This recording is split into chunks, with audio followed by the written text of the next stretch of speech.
ఓం నమో వెంకటేశాయ. ఏడుకొండలవాడ వెంకటరమణ గోవింద గోవింద. శ్రీ శ్రీనివాస శ్రీ వెంకటేశ గోవింద గోవింద. కలియుగ ప్రత్యక్ష దైవం శ్రీనివాస పరబ్రహ్మ అనుగ్రహ విశేషంతో మనం శ్రీమన్ మహాభారతంలోని ఆది పర్వంలోని విశేషాలు యథాశక్తి తెలుసుకుంటున్నాం. ముందుగా అందరం ఆచార్యుల వారితో కలిసి సంకల్పాన్ని పఠిద్దాం. ఓం నమో వెంకటేశాయ.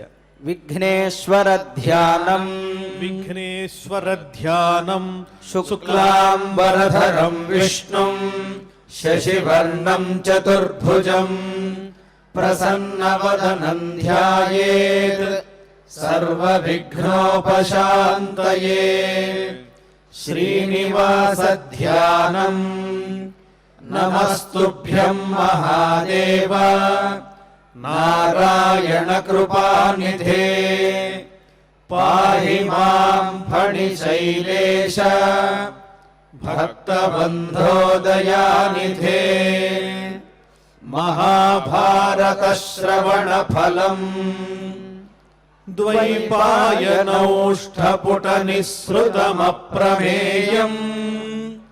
పుణ్యం పవిత్రమథ పాపహరం శివం చ. యో భారతం సమధిగచ్చతి వాచ్యమానం కిం తస్య పుష్కర జలైరభిషేచనేన.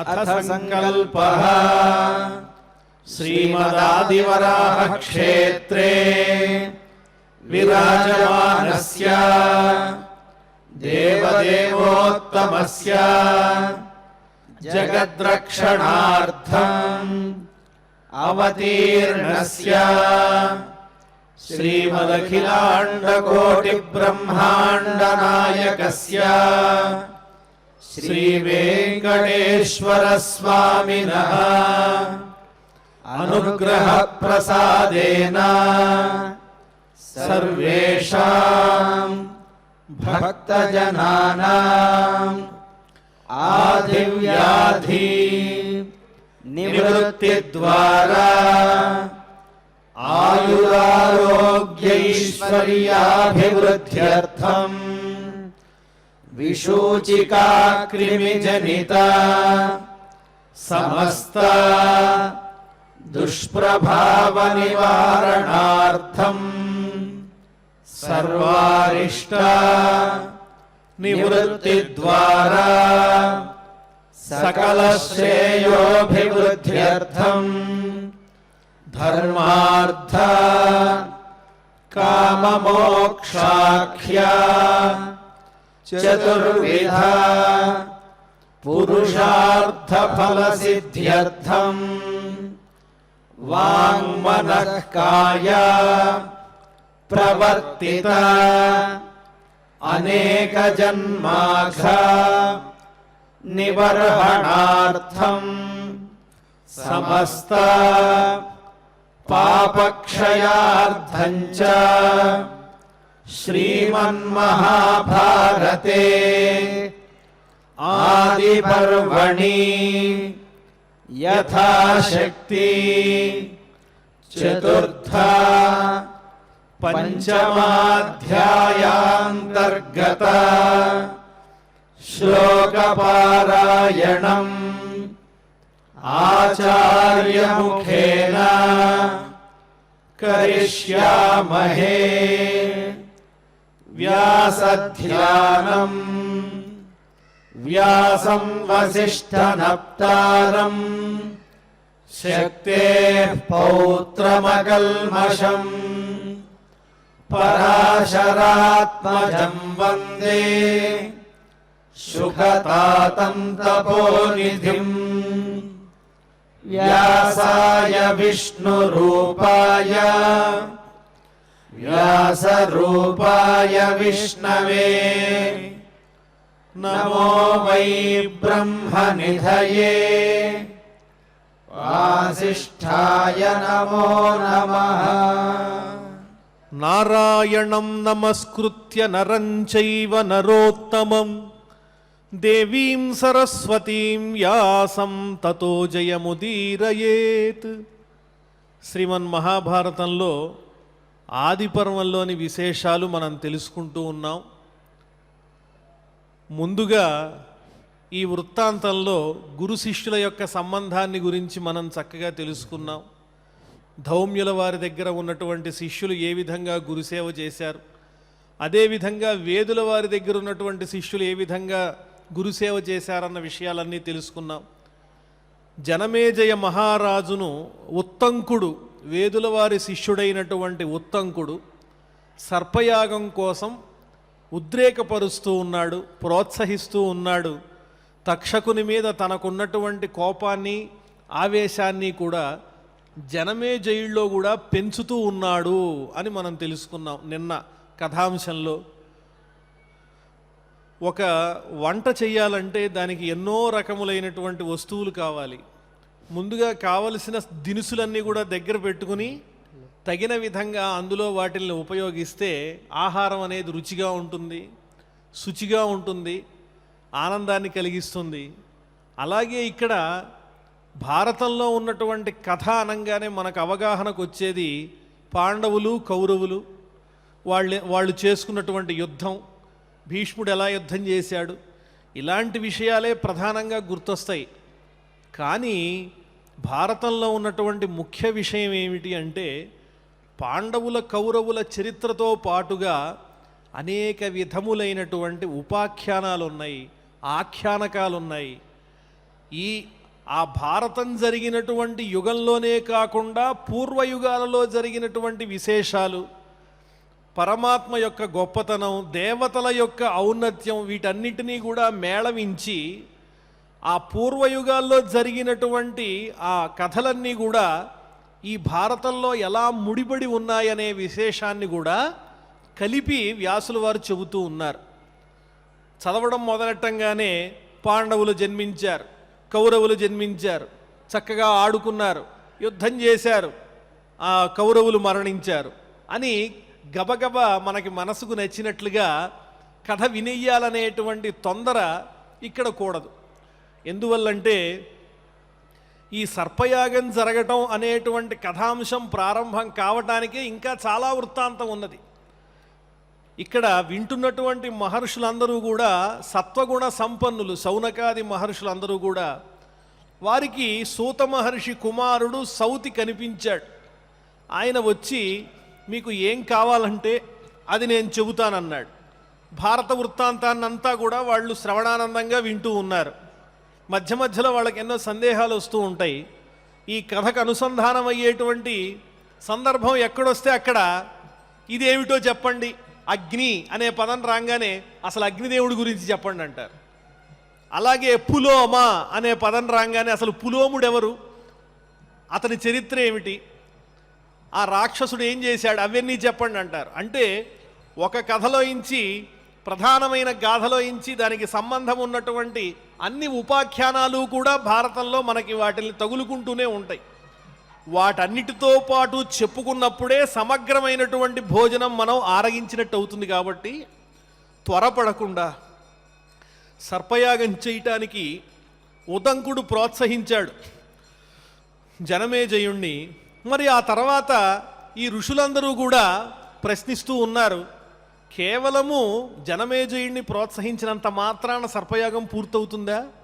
దీనికి వేరొక కారణం కూడా బలీయంగా ఏదో ఉంది, ఆ వివరాలన్నీ మాకు చెప్పు, ఆ సందర్భం ఏమిటో మాకు చెప్పు అని చెప్పి ఋషులందరూ కూడా ప్రశ్నిస్తూ ఉన్నారు. అదేవిధంగా మనం చాలా వృత్తాంతం చెప్పుకుని ముందుకు వచ్చేసాం కాబట్టి అసలు ఎవరెవరికి చెప్పడం ప్రారంభించారు వృత్తాంతం అనే దాన్ని మరొక్కసారి మనకి ఈనాటి కథాంశంలో తెలియజేస్తూ ఉన్నారు. రోమహర్షణపుత్ర ఉగ్రశ్రవాహ సౌతి పౌరాణిక నైమిషారణ్యే శౌనకస్య కులపతే ద్వాదశ వార్షికే సత్రే ఋషీనభ్యాంగతానుపతస్థే. ఈ భారతం అనేది మొట్టమొదటగా ఎక్కడ మనం మొదలు పెట్టుకున్నామంటే సూత మహర్షి కుమారుడైనటువంటి ఉగ్రశ్రవసుడు, రోమహర్షణుని యొక్క పుత్రుడు, అతడు సౌతి అని పిలువబడతాడు. ఆయన శౌనకాది మహర్షుల దగ్గరకు వచ్చాడు. వాళ్ళందరూ కూడా ఆయన్ని చూచారు. మీరు పరమ పౌరాణికులు, మీకు ఎన్నో కథాంశాలన్నీ తెలుసు, వృత్తాంతాలు తెలుసు, గాథలు తెలుసు, ఆ విశేషాలన్నీ కూడా మాకు వర్ణించి చెప్పండి అని వారు కోరారు. ఆ రకంగా ఈ ఉగ్రశ్రవసుడు అనేటువంటి రోమహర్షణుని యొక్క కుమారుడు సౌతి వాళ్ళందరికీ కూడా వాళ్ళు కోరినటువంటి ఉపాఖ్యానములతో కూడిన భారతాన్ని వినిపిస్తున్నారు. కేవలము భారత కథ మాత్రం వారు వినటం లేదు, భారతంతో పాటు తదంగభూతంగా వచ్చేటువంటి అనేక యుగాలకు సంబంధించినటువంటి ఎన్నో గాథలు, మహర్షుల చరిత్రలు, దివ్యమైన విషయాలు, ఈనాడు భారతంతో అవి ఎలా ముడిపడి ఉన్నాయనే విశేషాలన్నీ కూడా వాళ్ళు చెబుతూ ఉన్నారు. ఇందులో ఏ ఒక్కటి కూడా మినహాయించడానికి వీలు లేదు. వంటంతా వండేసిన తర్వాత పప్పులో గనక ఉప్పు వెయ్యకపోతే రుచి కానట్టుగా, వంట దినుసులన్నీ దగ్గర పెట్టుకుని వరస ప్రకారం కూడా అందించకపోతే ఏ విధంగా వంట పరిపూర్ణం కాదో, అన్నీ అవసరమే. ప్రతి వృత్తాంతము కూడా ఎక్కడో ఒక చోట ప్రధానమైన కథాంశంతో తగులుకునే ఉంటుంది తప్ప తద్వ్యతిరిక్తంగా ఉండదు. అందుకని శ్రవణం చేసేటప్పుడు ఇంతవరకు సర్పయాగం గురించి చెప్పారు కదా, సర్పయాగం ఎప్పుడు మొదలవుతుంది, ఎలా మొదలెట్టాడు అనేటువంటి చింత కన్నా సర్పయాగం ప్రారంభం కావటానికి కావలసినటువంటి ముందు జరిగినటువంటి వృత్తాంతాలు చాలా ఉన్నాయి. జనమేజయుడు సర్పయాగం చేయడానికి నిర్ణయం చేసుకున్నాడు, అంతవరకు సరిపోయింది. కానీ ఋషులు ఆయన్ని ఇంకా ఇంకా ప్రశ్నిస్తూ ఉన్నారు. ఆ ప్రశ్నలన్నిటికీ కూడా ఓపిగ్గా ఈ సౌతి సమాధానం తెలియజేస్తూ ఉన్నారు. అందరూ కూడా ఆసీనులై ఉన్నారు. ఆ సమయంలో పౌరాణిక పురాణే కృతశ్రమ సహ కృతాంజలి తానువాచ కిం భవంత శ్రోతుమిచ్చంతి కిమహం బ్రవాణీతి. ఓ మహర్షులారా, మీరందరూ కూడా శ్రద్ధాసక్తులతో నేను చెప్పేవన్నీ కూడా శ్రవణం చేస్తూ ఉన్నారు అని పురాణములలో గొప్పగా కృషి చేసినటువంటి ఆ సౌతి వాళ్ళందరికీ వినయపూర్వకంగా నమస్కారం చేసి, మీరు నా నుంచి ఏ విధమైనటువంటి వృత్తాంతాలు కోరుకుంటున్నారు, మీలో కలిగేటువంటి సందేహాలు ఏమిటి, అవన్నీ కూడా నాకు చెప్పండి, యథాశక్తి నేను మీకు అందిస్తానని సౌతి చెబుతూ ఉన్నారు. యుక్తియుక్తం వచోగ్రాహ్యం బాలాదపి సుఖాదపి అయుక్తం నైవచగ్రాహ్యం సాక్షాదపి బృహస్పతే. మంచి మాట ఎవరు చెప్పినా కూడా స్వీకరించాలి, పిల్లలే కదా అని అనుకోకూడదు. చెడ్డ మాట బృహస్పతి చెప్పినా కూడా స్వీకరించకూడదు.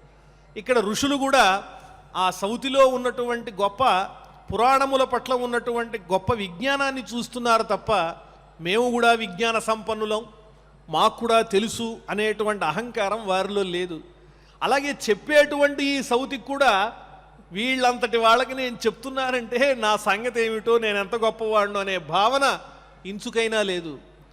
వారు కోరినటువంటి విధానాన్ని ఈయన తెలియజేస్తూ ఉన్నారు. అంతేకాకుండా పూర్వకాలంలో ఈ పురాణములను చక్కగా సాంగోపాంగంగా నేర్చుకుని వేదార్థములతో ముడిపెట్టి అందరికీ వర్ణించి చెప్పటం అనేటువంటిది ఒక వృత్తిగా పెట్టుకున్నటువంటి సందర్భం ఇది. కాబట్టి ఆ సౌతిలో ఉన్నటువంటి గుణం ఏమిటి అంటే, తండ్రి దగ్గర నుంచి తాను నేర్చుకున్నటువంటి విద్యను 10 మందికి పంచటం అనేటువంటి కార్యక్రమాన్ని ఆయన చేస్తూ ఉన్నారు. వినయంగా అడుగుతున్నారు, ఏం చెప్పమంటారు? నచోరహార్యం నచ రాజహార్యం న భ్రాతృభాద్యం నచ భారకారి వ్యయే కృతే వర్ధతయేవ నిత్యం విద్యాధనం సర్వధన ప్రధానం. ఎవరూ కూడా దొంగిలించలేనటువంటిది, రాజుల చేత కూడా తస్కరింపడానికి వీలు లేనటువంటిది, సోదరుడికి ఆస్తిని పంచినట్లుగా పంచవలసినటువంటి అవసరం లేనిది, ఆనందాన్ని ఇచ్చేది, అందించిన కొద్దీ ఇంకా అభివృద్ధి చెందేది ఏమిటి అంటే విద్య అనేటువంటి ధనం. ఆ ధనం పుష్కలంగా పరమ పౌరాణికుడైనటువంటి సౌతి వద్ద ఉన్నది. ఆయన చక్కగా చెప్పడం ప్రారంభం చేస్తున్నారు. తం ఋషయః ఊచుః. ఆ ఋషులందరూ చెప్పారు, పరమం రౌమహర్షణే వక్ష్యామః త్వాం. నీవు మాకు ఏ విధంగా చెప్పాలో, ఏ విషయాలు చెప్పాలో అవన్నీ నీకు మేము వినయపూర్వకంగా తెలియజేసుకుంటాము. నువ్వు కూడా మాకు తగినట్లుగా చెబుదూ గాని ప్రతివక్ష్యసి వచః నః శుశ్రూషతాం కథాయోగం నః కథాయోగే. ఎంతో చక్కగా వివరణగా నీవు ఎప్పుడైతే కథాప్రసంగం చేయవలసిన సందర్భం వస్తుందో ఆ సమయంలో నీ దగ్గర నుంచి తగినటువంటి కథల సమూహాలన్నీ కూడా మేము నిన్ను సేవించి మరీ నీ దగ్గర నుంచి మేము తెలుసుకుంటాము. కాకపోతే ఆ సమయం ఇంకొంచెం మిగిలి ఉంది, నీవు చెప్పాల్సిన సమయం. ఎందువల్లంటే మా అందరికీ కూడా పెద్దవారు ఇక్కడ సత్రయాగాన్ని ముఖ్యంగా నడిపించేటువంటి వారు ఉన్నారు. తత్ర భవాన్ కులపతిస్తు శౌనకః అగ్నిశరణమాస్తే. ఈ నైమిషారణ్యంలో ఉన్నటువంటి ఋషులందరికీ కూడా నడిపించేటువంటి కర్తగా ఎవరున్నారంటే శౌనక మహర్షి ఉన్నారు. ఆయన ఏం చేస్తున్నారు ప్రస్తుతం అంటే అగ్నిని పూజిస్తూ ఉన్నారు. అగ్ని ఉన్నటువంటి గృహంలో ఉన్నారు. ఆయన ఆరాధన అంతా పూర్తయి పూజా కార్యక్రమాలన్నీ పూర్తయిన తర్వాత ఆయన వస్తారు. ఆయన సమక్షంలో మీరు చక్కగా మా అందరికీ కోరినటువంటివన్నీ చెబుదురు. కానీ యోసౌ దివ్యాహ కథాహ వేద దేవతాసుర సంశ్రితాహ మనుష్యోరగ గంధర్వ కథావేద చ సర్వశః. మా గురువుగారు సామాన్యులు కాదు. ఆయన శౌనక మహర్షి. ఆయనకు అన్ని విద్యలు తెలుసు, ఎన్నో గాథలన్నీ తెలుసు, దేవతల గురించి తెలుసు, రాక్షసుల గురించి తెలుసు, మానవుల గురించి, దివ్యమైన సర్పముల గురించి, గంధర్వుల గురించి సమస్తమైన కథాసారాంశాలన్నీ కూడా ఈ సత్రయాగాన్ని నిర్వహించేటువంటి శౌనక మహర్షికి తెలుసు. ఆయన కోసం మనం అంతా కాసేపు ఎదురు చూద్దాం.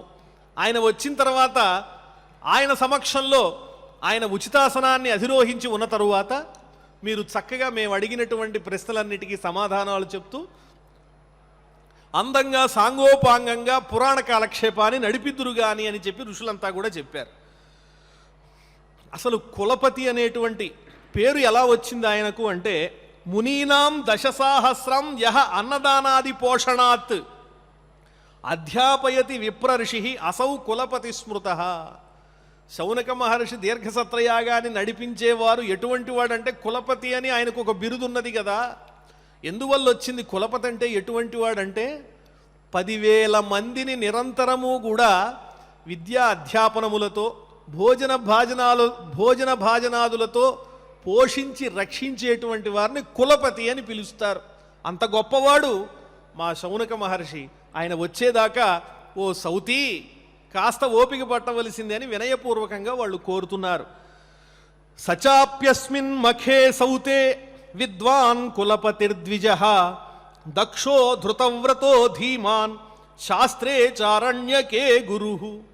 ఇంకా ఆ శౌనక మహర్షి ఎటువంటి వారు అంటే చాలా పండితుడు, మమ్మల్ని అందరినీ కూడా రక్షించేటువంటి దక్షత ఉన్నటువంటి వాడు, ఎంత పెద్ద కార్యాన్నైనా కూడా యజ్ఞాన్నైనా అవలీలగా నడిపించగలిగినటువంటి వారు. ఒక నియమాన్ని పెట్టుకున్నారంటే ఆ నియమం నుంచి ఏ పరిస్థితుల్లోనూ పక్కకి తప్పనటువంటి దృఢమైనటువంటి సంకల్పం కలిగినటువంటి వారు. అలాగే ఆరణ్యకే శాస్త్రే గురుహు, ఉపనిషత్తుల సారాంశం అంతా కూడా, ఆరణ్యక శాస్త్రం అంటే ఉపనిషత్ సారాంశం అంతా కూడా బాగా తెలిసినటువంటి వారు. అంతేకాదు ఆ శౌనక మహర్షి ఎంత గొప్పవారంటే సత్యవాదీ శమపరః తపస్వీ నియతవ్రతః సర్వేషామపి మాన్యో నః సతావత్ ప్రతిపాల్యతాం. పెద్దవాళ్ళు వస్తున్నారు అంటే ఒక కార్యక్రమాన్ని కాసేపు ఆపటం వల్ల నష్టమేమీ లేదు. ఎందువల్లంటే ఆ కార్యక్రమం వాళ్ళు రావటం వల్ల మరింత అందంగా ఉంటుంది అని భావించినట్లయితే గొప్ప గొప్ప విషయాలు ఇంకా బయటికి వస్తాయి అనుకుంటే వారి కోసం కాసేపు ఎదురు చూడొచ్చు. మా గురువు గారు కూడా అంత గొప్పవారు. ఎటువంటి వారు ఆయన? సత్యవాది, ఎప్పుడూ కూడా నిజాన్నే పలికేటువంటి గుణం ఉన్నటువంటి వారు. శమపరః, ఇంద్రియ నిగ్రహం కలిగి శాంతిగా ఉండేటువంటి వారు. శాంతం అనేటువంటిది బహిర్గతంగా నటించేటువంటిది కాదు, అది సహజ సిద్ధంగా మనలో ఉండవలసినటువంటి ధర్మం. దానికి వయస్సుతో కూడా సంబంధం లేదు. పూర్వే వయసి యశాంత సశాంత ఇతిమే మతి ధాతుషు క్షీయమాణేషు శమః కస్య నజాయతే. యవ్వనంలో ఉన్నప్పుడు ఎవరైతే గనక శాంతితో కూడి ఉంటారో వాళ్ళు నిజమైన శాంత పురుషులని పిలవబడతారు. శరీరంలో ఓపిక తగ్గిపోయి అప్పుడు చూపించేటువంటి శాంతం అనేది నిజమైనది కాదు, శక్తి తగ్గిపోవడం వల్ల వచ్చిన శాంతమే. నిజమైన శాంతం ఎప్పుడు ఉండాలి అంటే యవ్వనంలో ఉన్నప్పుడే ఉండాలి. ఉదాహరణ ఎవరంటే ధర్మరాజే. కాబట్టి మా గురువు గారు మా శౌనక మహర్షి ఈ దీర్ఘసత్రయాగాన్ని నడిపించేటువంటి శౌనక మహర్షి నిజమైనటువంటి శాంతము కలిగినటువంటి వారు, అందువల్ల అంత గొప్పవారు, తపస్సంపన్నుడు, నియమమైనటువంటి వ్రతం కలిగిన వారు, ముఖ్యంగా మా అందరికీ కూడా పెద్ద దిక్కు, మా చేత గౌరవింపదగిన వారు ఆ శౌనక మహర్షి. కాబట్టి తస్మిన్ అధ్యాసతి గురౌ ఆసనం పరమార్చితం తతో వక్ష్యసి యత్వాంస ప్రక్ష్యతి ద్విజసత్తమ. మా గురువుగారు వచ్చి చక్కగా ఆసనం మీద ఆసీనులై ఉన్న తర్వాత మేమంతా కూడా శ్రద్ధాసక్తులతో వారి సమక్షంలో మీరు చెప్పేటువంటి పురాణ కాలక్షేపాన్ని శ్రవణం చేస్తాం. కాబట్టి అంతవరకు మీరు కాస్త ఓపిక పట్టవలసింది, ప్రతిపాల్యతాం అంటే వారు వచ్చే సమయం దాకా నిరీక్షించవలసింది అని కోరారు. ఇదంతా ఎక్కడ జరుగుతోంది? నైమిషారణ్యంలో సత్రయాగం జరుగుతూ ఉన్నప్పుడు ఋషులంతా కూడా సౌతి ద్వారా భారత కథాశ్రవణం చేస్తున్న సందర్భంలో వాళ్ళందరూ ఈరోజు శౌనక మహర్షి కోసం ఎదురు చూస్తూ ఉన్నారు. వెంటనే ఆ సౌతి అంటున్నారు, సౌతిరువాచ ఏవమస్తు గురౌ తస్మిన్ ఉపవిష్టే మహాత్మని తేన పృష్టః కథా పుణ్యాః వక్ష్యామి వివిధాశ్రయాః. ఏం పర్వాలేదండి, పెద్దవారు వస్తున్నారు కాబట్టి నేను వారి కోసం ఎదురు చూస్తాను, వారు వచ్చి ఉపదేశించిన తర్వాతే ప్రారంభించండి అని ఉపదేశించిన తరువాతనే ఆయన చేత నేను అడగబడిన వాడనై పవిత్రమైనటువంటి పుణ్యగాథలన్నీ కూడా మీ అందరికీ కూడా అనేక రకములుగా చెప్పేటువంటి ప్రయత్నం చేస్తాను. శోధ విప్రర్షభస్సర్వం కృత్వా కార్యం యథావిధి దేవాన్ వాగ్భిః పితృనద్భిః తర్పయిత్వా జగామః. వీళ్ళిలా మాట్లాడుకుంటూ సంభాషించుకుంటూ ఉన్నటువంటి సందర్భంలోనే ఆ శౌనక మహర్షి దేవతలకు చేయవలసినటువంటి విధులన్నీ పూర్తి చేసి, పితృదేవతలకు చేయవలసిన కార్యములు కూడా పరిపూర్ణం చేసి, అగ్నిహోత్రుణ్ణి సంప్రీతుణ్ణి చేసి యథావిధిగా అక్కడి నుంచి బయలుదేరి వచ్చారు. యత్ర బ్రహ్మర్షయ సిద్ధా సుఖాసీనా ధృతవ్రతా యజ్ఞాయతనమాశ్రిత్య సూతపుత్ర పురస్సరా. ఎక్కడికి వచ్చారు శౌనక మహర్షి అంటే, అక్కడ యజ్ఞం జరిగి ఉన్నది, పవిత్రమైనటువంటి యజ్ఞము జరిగిన ప్రదేశం అక్కడ కనిపిస్తూ ఉన్నది. ఆ సమక్షంలోనే వీళ్ళంతా కూడా ఆసీనులై ఉన్నారు. పవిత్రమైన చోటు యజ్ఞాయతనమాశ్రిత్య, యజ్ఞము జరిగిన ప్రదేశాన్ని ఆశ్రయించి సుఖంగా ఆసీనులై ఉన్నటువంటి సమస్తమైన ఆ బ్రహ్మర్షితుల్యులైనటువంటి మహర్షుల సమక్షంలో ఆ శౌనక మహర్షి కూడా వచ్చి ఆసీనులయ్యారు. ఋత్విక్ష్వథ సదస్యేషు సవై గృహపతిస్తదా ఉపవిష్టేషు ఉపవిష్టః శౌనకః అథాబ్రవీదిదం. ఋత్విక్కులంతా ఉన్నారు. వాళ్ళు ఎటువంటి వాళ్ళు అంటే సదస్యులు అని చెబుతున్నారు. సదస్యులైనటువంటి ఋత్విక్కుల సమక్షంలో శౌనక మహర్షి కూర్చున్నారు. సదస్యులైన ఋత్విక్కులంటే ఎవరు అంటే, యజ్ఞాదౌ న్యూనాతిరిక్తత విపర్యయ పరిహారార్థం విధాన దర్శిషు. యజ్ఞం చేసేటప్పుడు ఏవైనా సామగ్రి గనక తగ్గిపోయినా పెరిగినా వాటిని సమం చేస్తూ ఆ యజ్ఞానికి విఘ్నం లేకుండా నడిపించేటువంటి వాళ్ళనే ఋత్విక్కులని పిలుస్తారు. అటువంటి పవిత్రమైనటువంటి యజ్ఞదీక్ష కలిగినటువంటి ఋత్విక్కులంతా అక్కడ సమావేశమై ఉన్నారు. వాళ్ళ మధ్యలో సముచితమైనటువంటి ఆసనం మీద శౌనక మహర్షి వచ్చి కూర్చుని ఉన్నారు. శౌనక ఉవాచ పురాణమఖిలంతాత పితాతే అధీతవాన్ పురా కచ్చిత్వమపి తత్సర్వం అభీషే రౌమహర్షణే. నాయనా, ఓ సూత మహర్షి పుత్ర, పూర్వం మీ తండ్రి గారు కూడా ఇలాగే చక్కగా పురాణాలు చెప్పి మమ్మల్ని అందరినీ ఆనందపరిచారు. వారి దగ్గర మేము ఎన్నో విశేషాలు తెలుసుకుని ఉన్నాం. మీ తండ్రి గారైన సూతుల వారిలాగానే మీరు కూడా అన్ని పురాణాలు చక్కగా అధ్యయనం చేశారా? మీకు అన్ని ఉపస్థితిలో ఉన్నాయా? అవి మాకు వినిపించండి, వినాలని మాకు ఆసక్తిగా ఉంది. పురాణే హి కథా దివ్యాః ఆదివంశాశ్చ ధీమతాం కథ్యంతే యే పురాస్మాభిః శృతపూర్వాః పితుస్తవ. పురాణములలో అపరిమితమైనటువంటి విజ్ఞానం ఉన్నది. ఆ విజ్ఞానాన్ని మీ తండ్రి గారైనటువంటి సూత మహర్షి, ఆయన బుద్ధిమంతుడు, ఆయన ఎన్నో రకాలుగా మా అందరికీ కూడా వివరించి చెప్పారు. అద్భుతమైన దివ్య కథలన్నీ కూడా, అవన్నీ ఈనాడు మేము ఇంకా మీ దగ్గర నుంచి వినాలనుకుంటున్నాం. ముఖ్యంగా నేను వినాలనుకున్నటువంటి ఆఖ్యానం ఏమిటి అంటే అని శౌనక మహర్షి కోరుతున్నారు సౌతిని. ఇప్పుడు సౌతి చెప్పేటువంటి ఈ ఆఖ్యానం కూడా మనం చెప్పుకునేటువంటి భారతంలో జరుగుతున్నటువంటి సర్పయాగానికి అనుసంధానమైనదే తప్ప వేరొకటి కాదు. గబుక్కును మనం వినంగానే ఏమనిపిస్తుందంటే సర్పయాగం గురించి నిన్న ప్రస్తావన చేశారు కదా, ఆ తర్వాత ఏం జరిగిందో చెప్పకుండా ఇంకొక కథ అందుకుంటున్నారు, ఇందులో ఉన్న విషయం ఏమిటనుకుంటారు. కానీ కొంత ముందుకు వెళ్ళిన తర్వాత ఇక్కడ ఉన్నటువంటి వృత్తాంతానికి సర్పయాగ వృత్తాంతానికి ఉన్నటువంటి సంబంధం అంతా కూడా మనకు అవగతమవుతుంది.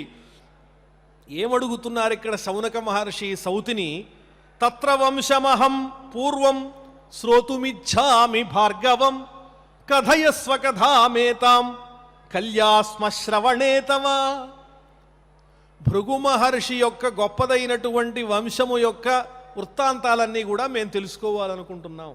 ఎందువల్లంటే శౌనక మహర్షి కూడా ఆ భృగు వంశంలో జన్మించిన వారు కాబట్టి ఆ భృగు మహర్షి యొక్క చరిత్ర మాకు చెప్పవలసింది, వారి క్రమమంతా కూడా మాకు చెప్పవలసింది అని కోరుతూ ఉన్నారు.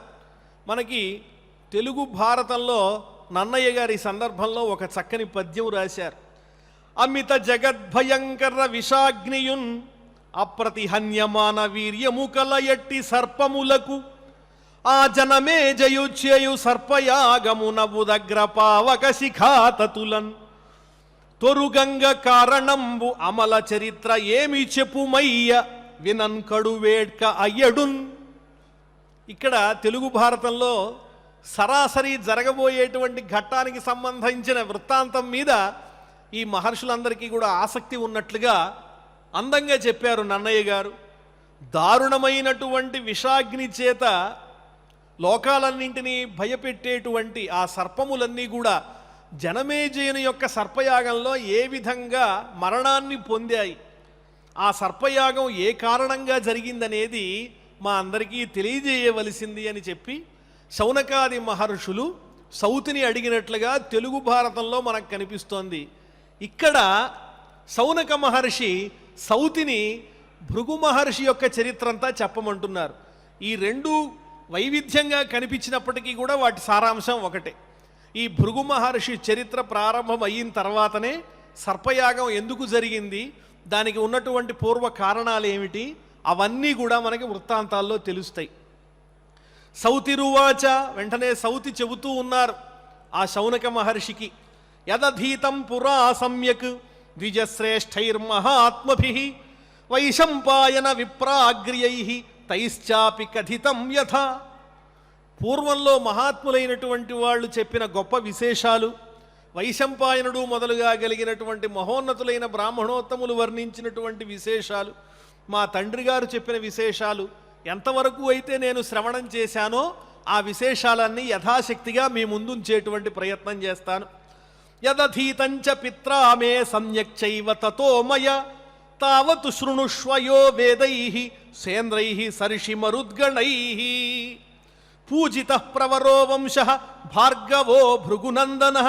భృగునందన, మా తండ్రి గారి దగ్గర నేను చదువుకున్నటువంటి విద్య ఏదైతే ఉందో ఆ పురాణ సంబంధమైనటువంటి విద్యతో మీ అందరికీ కూడా ఈనాడు ఆనందాన్ని కలిగించే ప్రయత్నం చేస్తాను. భృగు మహర్షి యొక్క వంశం అంటే మహోన్నతమైనటువంటిది, దేవతల చేత పూజింపబడినటువంటి వంశము భృగు వంశము. ఆ భార్గవుల యొక్క చరిత్రను నేను మీ అందరికీ మా తండ్రి గారి దగ్గర తెలుసుకున్న విధంగా మీకు అందించేటువంటి ప్రయత్నం నేను చేస్తాను. ఇమం వంశమహం పూర్వం భార్గవంతే మహామునే నిగనామి యథాయుక్తం పురాణాశ్రయ సంయుతం. గొప్పదైనటువంటి భృగు వంశం గురించి నేను పురాణ విధానాన్ని అనుసరించి చెబుతాను అని చెబుతున్నారు. పురాణ విధానంలో చెప్పడం అంటే, పురాణం అంటే ఇక్కడ అర్థం ఏమిటి అంటే ఒక కథని తీసుకుని దాన్ని వర్ణించి వదిలేయటం కాదు. ఆ పురాణంలోకి వెళ్ళిన వెంటనే అందులో వేరొక చరిత్రల్ని కనిపిస్తాయి. వంశాలు, వంశాంతరాలు, మన్వంతరాలు, కల్పాంతాలు, కల్పాంతరములు, మహాయుగములు, వంశ చరిత్రలు, ఇవన్నిటితో కూడిందే పురాణం. సర్గశ్చ ప్రతిసర్గశ్చ వంశో మన్వంతరాణిచ అని చెప్పినట్లుగా అనేక రకములైనటువంటి విశేషాలతో కూడి ఉన్నటువంటిదే పురాణం. అవి ఉపాఖ్యానాలతో నిండి ఉంటాయి. ప్రధానమైన కథాభాగానికి అనుసరిస్తూ ఉండే ఎన్నో గాథలు ఉన్నాయి. అనేక యుగాలకు సంబంధించినవి, దివ్య పురుషులకు సంబంధించినవి అవన్నీ కూడా కూడగట్టుకుని ఎంతో అందంగా మీకు ఆ భృగువంశ చరిత్రను మీకు నేను అందిస్తాను అని చెప్పి ఆయన చెప్పడం మొదలెడుతూ ఉన్నారు. ఏదైనా సజ్జనులతో గనక కలిసి మంచి వచనాలు వింటూ ఉంటే, మాటలు వింటూ ఉంటే మనలో ఆనందం కలుగుతుంది. జాడ్యం ధియో హరతి సించతి వాచి సత్యం. ఎటువంటిది సత్పురుషులతో కలవటం అనేది అది మనలో ఉన్నటువంటి మందబుద్ధి అనేటువంటి భావాన్ని కాస్త పోగొడుతుంది, వాక్కునందు సత్యాన్ని నిలబెడుతుంది. మహోన్నతిం దిశతి పాపమపాకరోతి. మంచి మాటలు వింటూ ఉంటే మన పాపాలన్నీ కూడా నశించిపోతాయి. గొప్ప ఔన్నత్యాన్ని, మానసికమైనటువంటి ఔన్నత్యాన్ని ఇస్తుంది అది. చేతః ప్రసాదయతి దిక్షు తనోతి కీర్తిం. మనస్సుని ముందు ప్రసన్నంగా ఉంచుతుంది సత్సంగం అనేటువంటిది. అలాగే మన యొక్క కీర్తిని అన్ని వైపులా కూడా వ్యాపింపజేస్తుంది. సత్పురుషులతో ఉన్నటువంటి సాన్నిధ్యం అనేది ఏం మంచి చెయ్యదు, అన్ని రకాలైనటువంటి మంచిని చేసేటువంటిది సత్పురుష సాంగత్యం. కాబట్టి ఇక్కడున్న మహర్షులందరూ కూడా సాధువులు, సజ్జనులు, మహామహిమ సంపన్నులు. సౌతి కూడా అటువంటి వాడే. తనలో ఉన్నటువంటి విజ్ఞానాన్ని అంతా కూడా ఆ శౌనకాది మహర్షులందరికీ కూడా అందిస్తూ ఉన్నాడు. ఇలా ప్రారంభించాడు.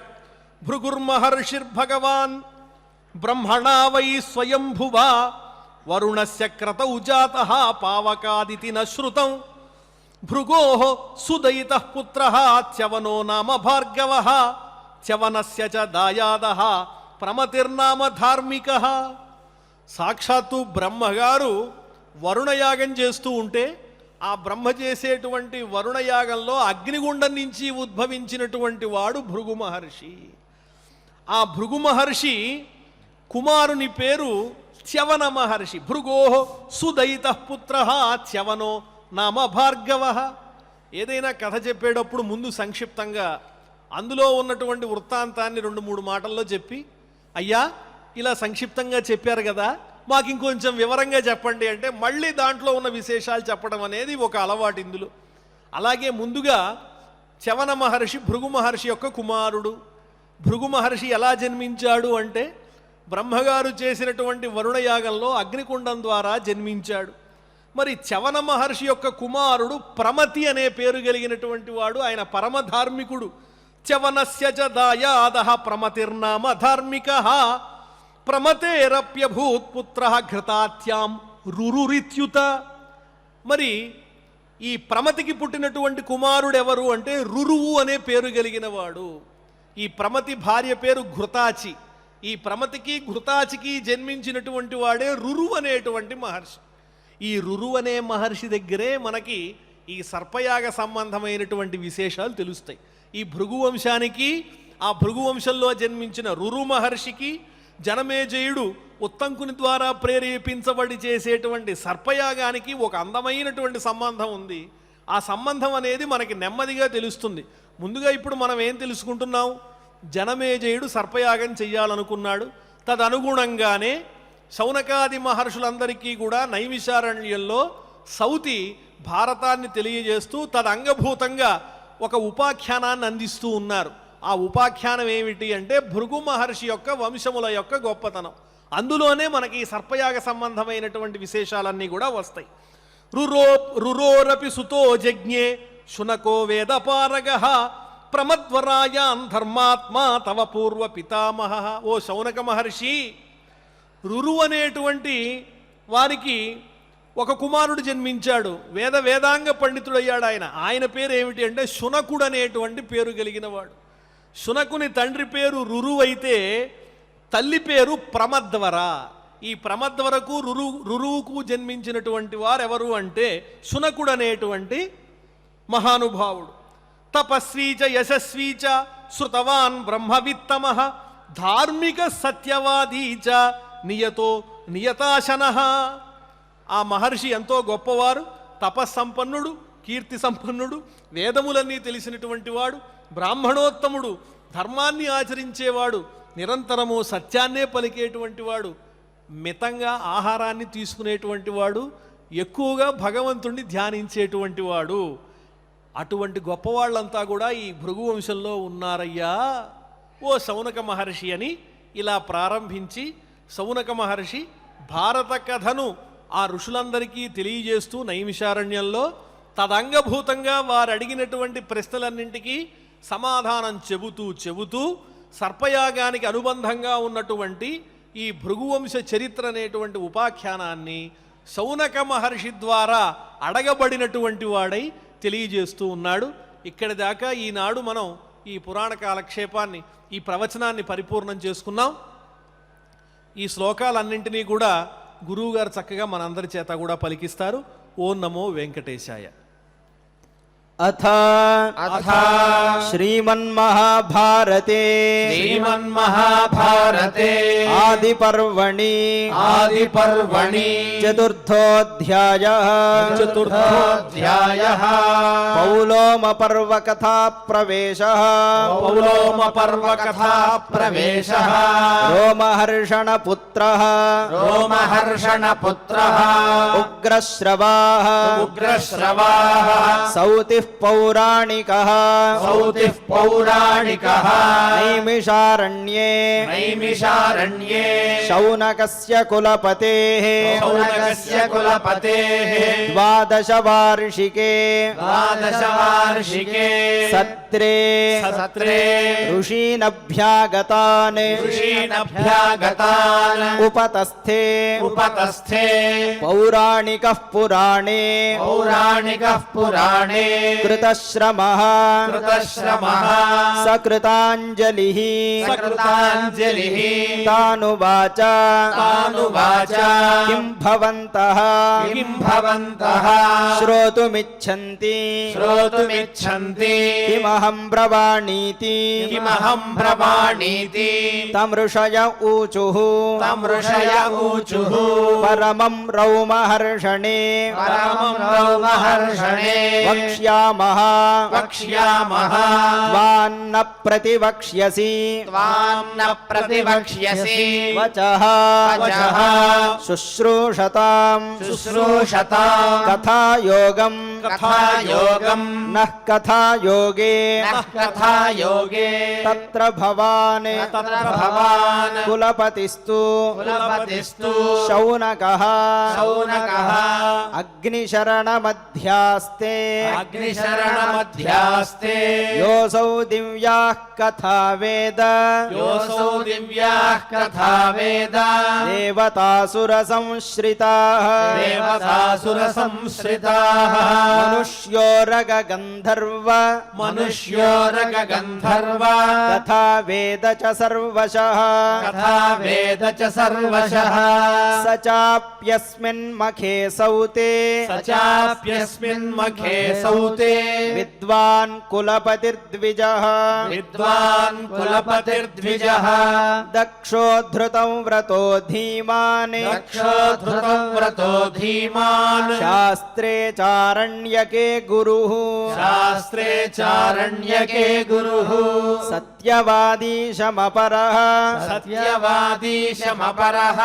తపస్వీ నియతవ్రతః సర్వేషామేవ నో మాన్యః సతావత్ ప్రతిపాల్యతాం తస్మిన్నధ్యాసతి గురౌ ఆసనం పరమార్చితం తతో వక్ష్యసి యత్వాం సః ప్రక్ష్యతి ద్విజసత్తమా సౌతిరువాచ ఏవమస్తు గురౌ తస్మిన్ ఉపవిష్టే మహాత్మని తేన పృష్టః కథా పుణ్యాః వక్ష్యామి వివిధాశ్రయాః సోథ విప్రర్షభః సర్వం सोऽथ विप्रर्षभः सर्वम् कृत्वा कार्यं यथा विधि कृत्वा कार्यं यथाविधि देवान् वाग्भिः पितॄनद्भिः देवान् वाग्भिः पितॄनद्भिः तर्पयित्वा जगामः तर्पयित्वा जगामः यत्र ब्रह्मर्षयः सिद्धाः यत्र ब्रह्मर्षयः सिद्धाः सुखासीना धृतव्रताः सुखासीना धृतव्रताः यज्ञायतनमाश्रित्य यज्ञायतनमाश्रित्य सूतपुत्रपुरःसराः सूतपुत्रपुरःसराः ऋत्विक्ष्वथ सदस्येषु ऋत्विक्ष्वथ सदस्येषु स वै गृहपतिस्तदा स वै गृहपतिस्तदा उपविष्टेषूपविष्टः उपविष्टेषूपविष्टः शौनकोऽथाब्रवीदिदम् शौनकोऽथाब्रवीदिदम् इति इति श्रीमहाभारते श्रीमहाभारते आदिपर्वणि आदिपर्वणि पौलोमपर्वणि पौलोमपर्वणि कथाप्रवेशे कथाप्रवेशे चतुर्थोऽध्यायः चतुर्थोऽध्यायः अथ अथ पञ्चमोऽध्यायः पञ्चमोऽध्यायः पौलोमपर्व पौलोमपर्व भृगोराश्रमे भृगोराश्रमे पुलोमनाम्नः पुलोमनाम्नः दानवस्यागमनम् दानवस्यागमनम् अग्निदेवेन सह अग्निदेवेन सह तस्य संवादश्च तस्य संवादश्च शौनक उवाच शौनक उवाच पुराणमखिलन्तात पुराणमखिलन्तात पिता ते धीतवान् पुरा पिता ते धीतवान् पुरा कच्चित्त्वमपि तत्सर्वम् कच्चित्त्वमपि तत्सर्वम् अभीशेलौ महर्षणे अभीशेलौ महर्षणे पुराणे हि कथा दिव्याः पुराणे हि कथा दिव्याः आदिवंशाश्च धीमताम् आदिवंशाश्च धीमताम् कथ्यन्ते ये पुरास्माभिः कथ्यन्ते ये पुरास्माभिः श्रुतपूर्वाः पितुस्तवा श्रुतपूर्वाः पितुस्तव तत्र वंशमहं पूर्वम् तत्र वंशमहं पूर्वम् श्रोतुमिच्छामि भार्गवम् श्रोतुमिच्छामि भार्गवम् कथयस्व कथामेताम् कथयस्व कथामेताम् कल्यास्म श्रवणे तव कल्यास्म श्रवणे तव सौतिरुवाच सौतिरुवाच यदधीतं पुरा सम्यक् यदधीतं पुरा सम्यक् द्विजश्रेष्ठैर्महात्मभिः द्विजश्रेष्ठैर्महात्मभिः वैशम्पायन विप्राग्र्यैः वैशम्पायन विप्राग्र्यैः तैश्चापि कथितं यथा तैश्चापि कथितं यथा यदधीतं च पित्रा मे यदधीतं च पित्रा मे सम्यक् चैव ततो मया सम्यक् चैव ततो मया तावच्छृणुष्व यो देवैः तावच्छृणुष्व यो देवैः सेन्द्रैः सर्षिमरुद्गणैः सेन्द्रैः सर्षिमरुद्गणैः पूजितः प्रवरो वंशः पूजितः प्रवरो वंशः भार्गवो भृगुनन्दन भार्गवो भृगुनन्दन इमं वंशमहं पूर्वम् इमं वंशमहं पूर्वम् भार्गवन्ते महामुने भार्गवन्ते महामुने निगदामि यथा युक्तम् निगदामि यथा युक्तम् पुराणाश्रयसंयुतम् पुराणाश्रयसंयुतम् भृगुर्महर्षिर्भगवान् भृगुर्महर्षिर्भगवान् ब्रह्मणा वै स्वयम्भुवा ब्रह्मणा वै स्वयम्भुवा वरुणस्य क्रतौ जातः वरुणस्य क्रतौ जातः पावकादिति न श्रुतम् पावकादिति न श्रुतम् भृगो సుదళితః పుత్రః భృగో సుదయితః పుత్రః యవనో నామ భార్గవః యవనో నామ భార్గవః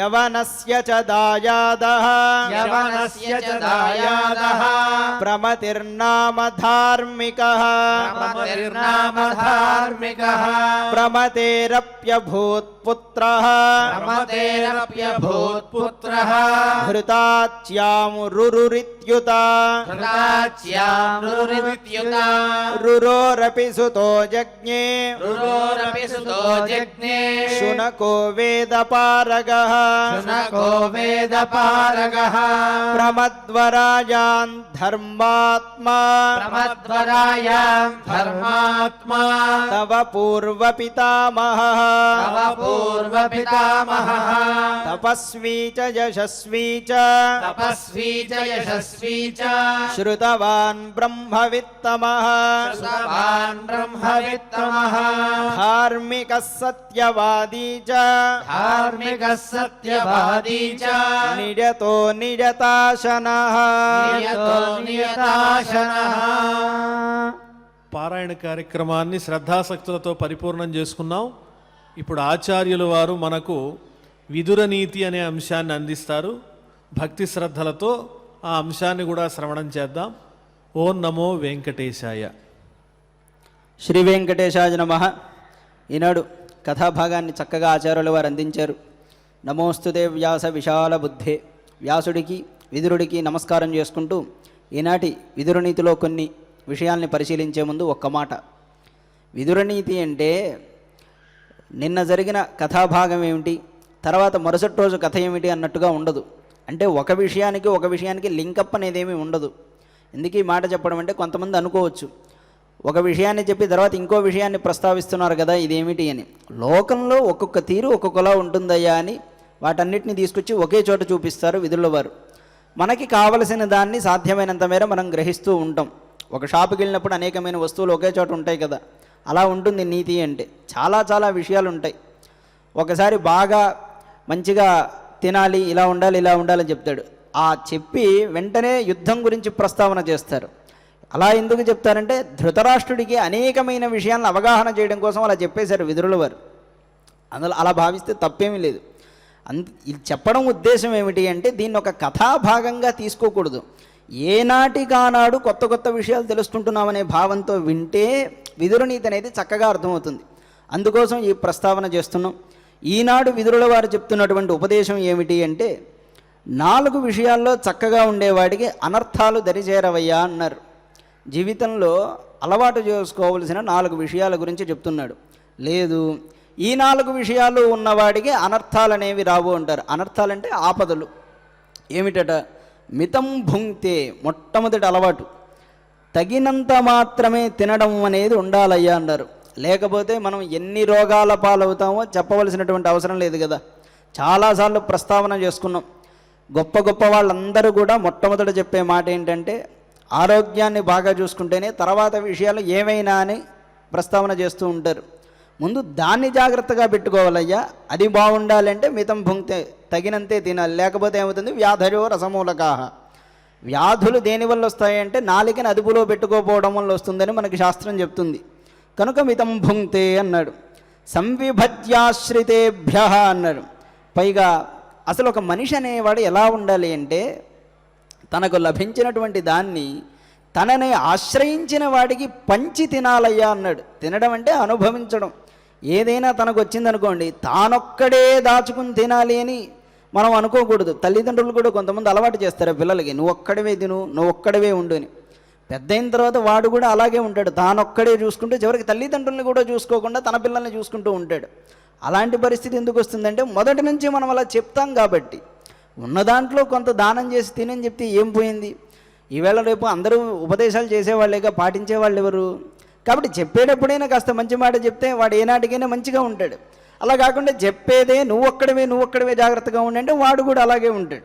సంవిభజ్యాశ్రితేభ్య, ఉన్నదాన్ని నిన్న ఆశ్రయించిన వారికి పంచి తిను అంటున్నారు. అనుభవించమని చెప్తున్నారు.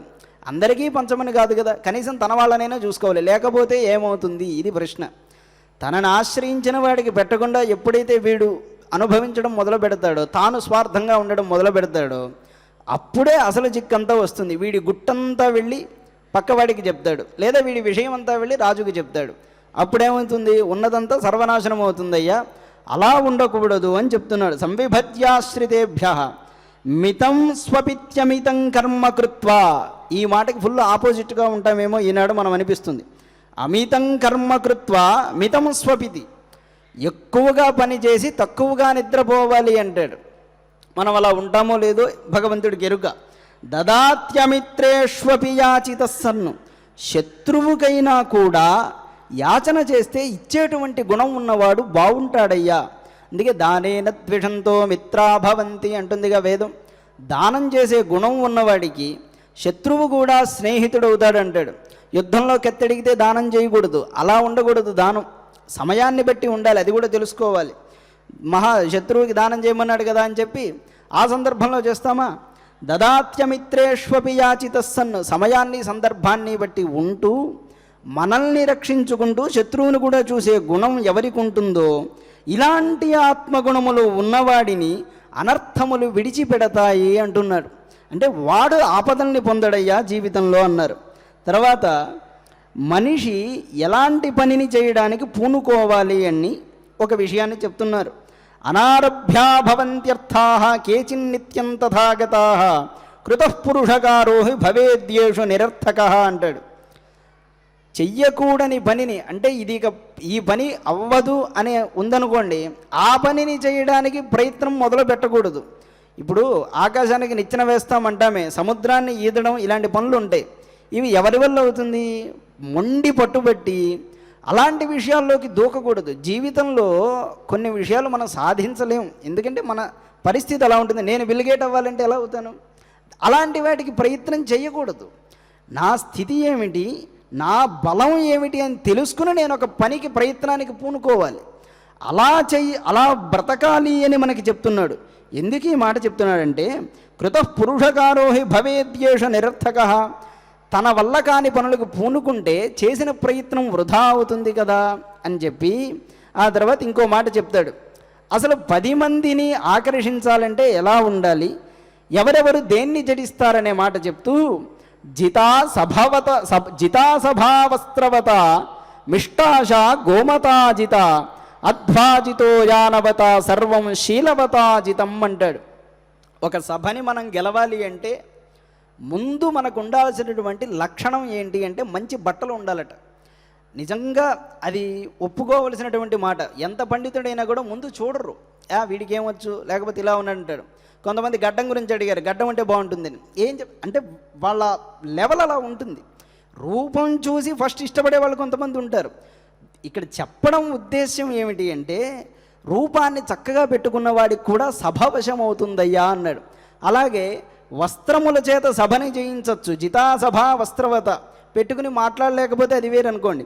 మిష్టాశ గోమతాజిత, ఒకనాడు గో సంపద ఎక్కువగా ఉండేది కాబట్టి ఇక్కడ ఈ మాట అంటున్నాడు. గోవులు బాగా కలవాడు ఆహారాన్ని జయిస్తాడయ్యా, అంటే మధుర పదార్థాలని పొందుతాడన్నాడు. అధ్వాజితో జానవత అంటే యానం కలవాడు మార్గాన్ని జడిస్తాడు అన్నాడు. యానములు అంటే అప్పట్లో గుర్రములు, ఏనుగులు ఇవన్నీ గలవాడు అని. ఇప్పుడు కార్లు, స్కూటర్లు ఇవి అర్థం చేసుకోవచ్చు. అధ్వాజితో జానవత సర్వం శీలవతాజితం అన్నాడు. అసలు ఇదంతా ఒక ఎత్తయ్యా.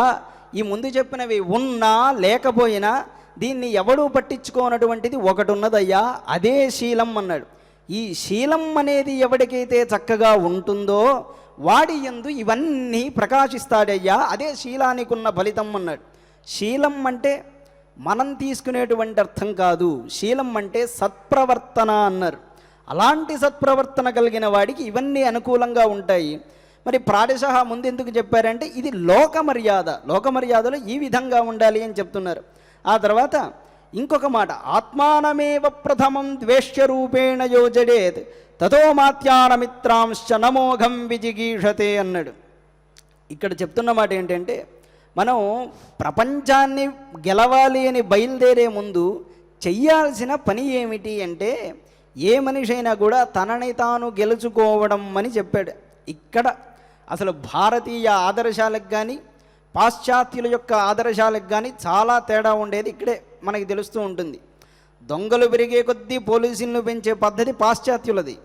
అసలు దొంగే పెరగకుండా ఉండాలంటే ఏం చేయాలనే పద్ధతి భారతీయులది. మన పద్ధతిని మనం వదిలేసి ఆ పద్ధతిలోకి వెళ్ళినప్పుడు మన నియమాలు మన పద్ధతులు కూడా దెబ్బతింటూ ఉంటాయి.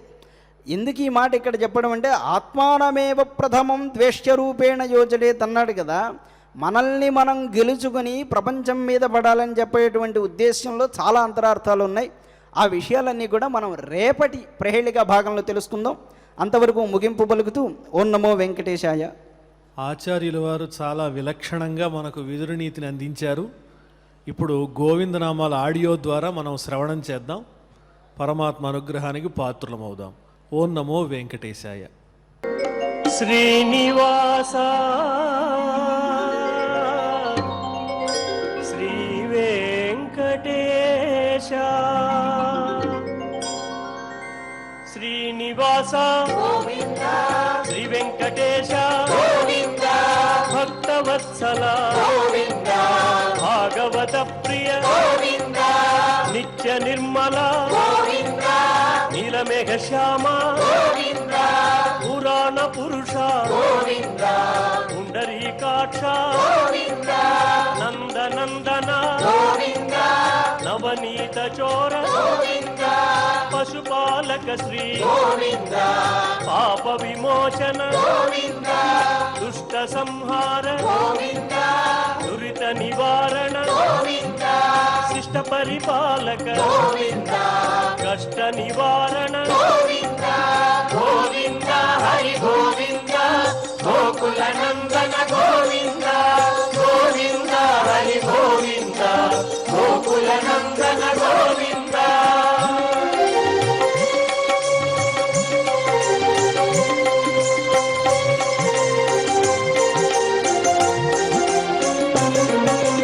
వజ్రమకుటధర గోవింద వరాహమూర్తి గోవింద గోపీ జనలోల గోవింద గోవర్ధనోద్ధార గోవింద దశరథ నందన గోవింద దశముఖమర్దన గోవింద పక్షివాహన గోవింద పాండవ ప్రియ గోవింద మత్స్యకూర్మ గోవింద మధుసూదన హరి గోవింద వరాహ నృసింహ గోవింద వామన భృగురామ గోవింద బలరామానుజ గోవింద బౌద్ధ కల్కిధర గోవింద వేణుగాన ప్రియ గోవింద వెంకటరమణ గోవింద గోవింద హరి గోవింద గోకుల నందన గోవింద గోవింద హరి గోవింద గోకుల నందన గోవింద.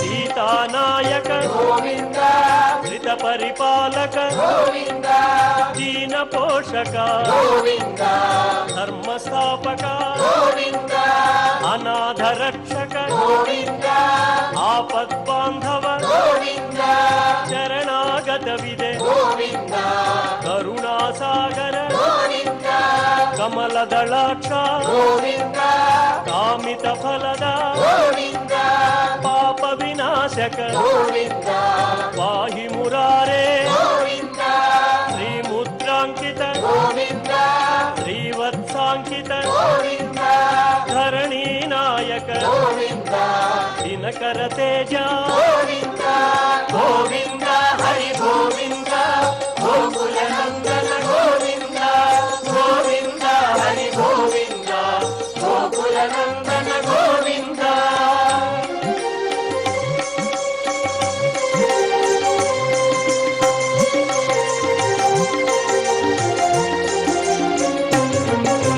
పద్మావతి ప్రియ గోవింద ప్రసన్నమూర్తి గోవింద అభయహస్త గోవింద అక్షయ వరద గోవింద శంఖ చక్రధర గోవింద శాంగ గదాధర గోవింద విరజాతిరస్థ గోవింద విరోధి మర్దన గోవింద సాలగ్రామధర గోవింద సహస్రనామ గోవింద లక్ష్మీ వల్లభ గోవింద లక్ష్మణాగ్రజ గోవింద కస్తూరి తిలక గోవింద కాంచనాంబర గోవింద గరుడ వాహన గోవింద గజరాజ రక్షక గోవింద గోవింద హరి గోవింద గోకుల నందన గోవింద గోవింద హరి గోవింద గోకుల నందన గోవింద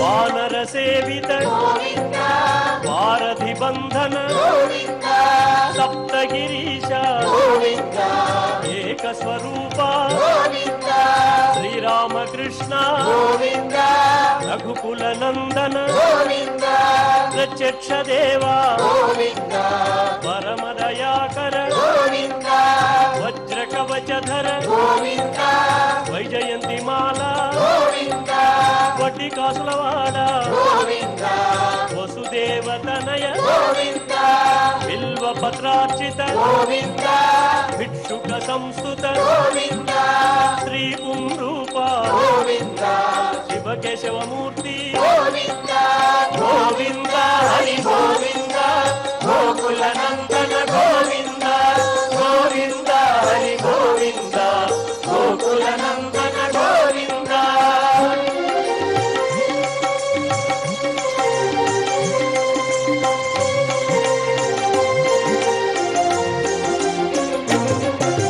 బ్రహ్మాండ రూప గోవింద భక్త రక్షక గోవింద నిత్య కళ్యాణ గోవింద నీరజనాభ గోవింద అతిరామ ప్రియ గోవింద హరి సర్వోత్తమ గోవింద జనార్దనమూర్తి గోవింద జగసాక్షి రూప గోవింద అభిషేక ప్రియ గోవింద ఆపన్నివారణ గోవింద రత్న కిరీట గోవింద రామానుజనుత గోవింద స్వయం ప్రకాశ గోవింద ఆశ్రిత పక్ష గోవింద నిత్య శుభప్రద గోవింద నిఖిల లోకేశ గోవింద గోవింద హరి గోవింద గోకుల నందన గోవింద గోవింద హరి గోవింద గోకుల నందన గోవింద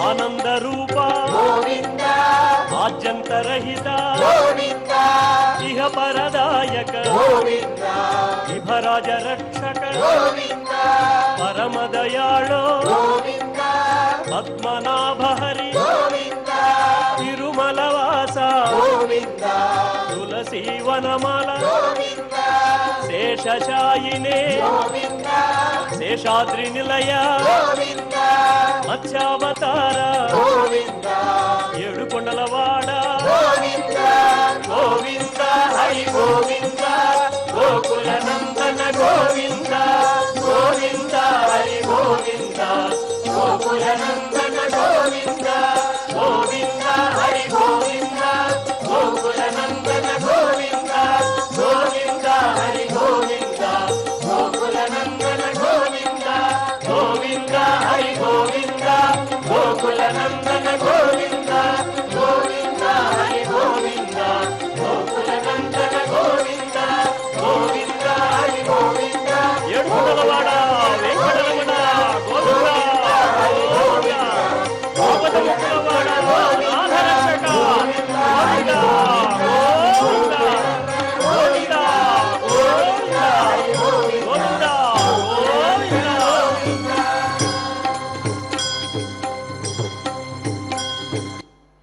గోవిందనామాలు భక్తి శ్రద్ధలతో గానం చేశాం, శ్రవణం చేశాం. ఇప్పుడు క్షమా ప్రార్థనాదులు ఆచార్యుల వారితో కలిసి చక్కగా చెబుదాం.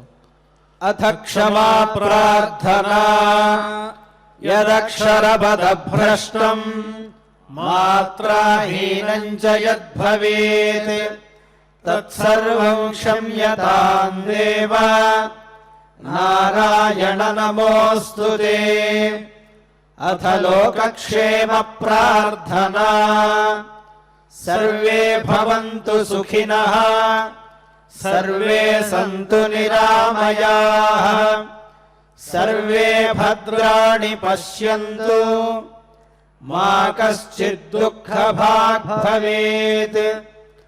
అథ భగవత్ సమర్పణం కాయేన వాచా మనసేంద్రియైర్వా బుద్ధ్యాత్మనా వా ప్రకృతే స్వభావాత్ కరోమి యద్యత్ సకలం పరస్మై నారాయణాయేతి సమర్పయామి. అథ మంగళం శ్రియః కాంతాయ కళ్యాణ నిధయే నిధయేర్థినాం శ్రీవేంకట నివాసాయ శ్రీనివాసాయ మంగళం.